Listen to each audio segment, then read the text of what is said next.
లోకేష్ అన్న గారికి జన్మదిన శుభాకాంక్షలు తెలియజేస్తున్నాం. ఈరోజు మహిళలకు తగిన గుర్తింపు ఇచ్చి మహిళలను కూడా రాజకీయంగా, ఆర్థికంగా అన్ని రంగాల్లో పైకి తీసుకురావాలనే ఏకైక లక్ష్యంతోన ఈరోజు పార్టీలో సముచిత స్థానం కల్పించినందుకు మేము మహిళల తరపున ప్రత్యేకంగా అన్నగారికి జన్మదిన శుభాకాంక్షలు తెలియజేసుకుంటున్నాం.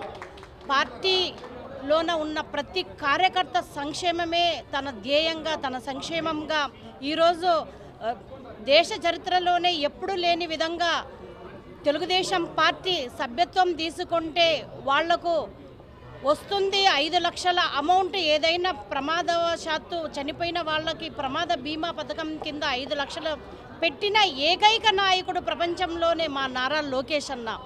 ఇలాంటి వ్యక్తిత్వం ఉన్న మనిషి 10 కాలాల పాటు చల్లగా ఉండాలి, ప్రజల ఆశీర్వాదం ఉండాలి. ఈరోజు ఐటీ హబ్లో అయితేనేమి, అదేవిధంగా విద్యాశాఖలో అయితేనేమి అనేక మార్పులు తీసుకొచ్చి ఆయన రాష్ట్రంలో ప్రజలందరి మన్ననలను పొందారు. కాబట్టి నిరంతరంగా ఇలాగే శ్రమ చేస్తూ అందరి మనసులు గెలుపొందాలని.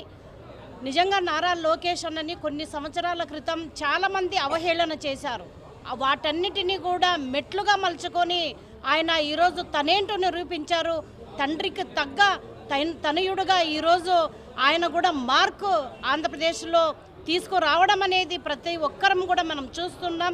అదేవిధంగా ఈరోజు రాష్ట్రంలో ఇన్ని పెట్టుబడులు వస్తున్నాయంటే చంద్రబాబు నాయుడు సార్ కృషి ఎంతుందో అంతకు రెట్టింపు కృషి నారా లోకేష్ అన్న గారు చేస్తున్నారు. కాబట్టి ఆయన ముఖ్యంగా పేదల మరియు ఆంధ్రప్రదేశ్ ప్రజల అభ్యున్నతి కోసం అనేక కష్టాలు పడుతూ వాళ్లకు సంక్షేమం కోసం అహర్నిశలు కష్టపడుతూ రాష్ట్రాన్ని ఈరోజు నలుదిక్కులుగా దేశవ్యాప్తంగా ఒక అగ్రగామిగా ఐటీ రంగంలో నిలబెట్టిన ఘనత మా నారా లోకేష్ అన్నది. కాబట్టి ఆయనకి జన్మదిన శుభాకాంక్షలు మా పార్టీ తరపున, ఆంధ్రప్రదేశ్ ప్రజల తరపున తెలియజేసుకుంటున్నాను. జై నారా లోకేష్ అన్న. మా అధ్యక్షురాలు కృష్ణమ్మ గారు, మేము, మా పార్టీ నాయకులు, పార్టీ అభిమానులు అందరం కలిసి పండుగ వాతావరణంలో ఈరోజు కేక్ కట్ చేయడం జరిగింది.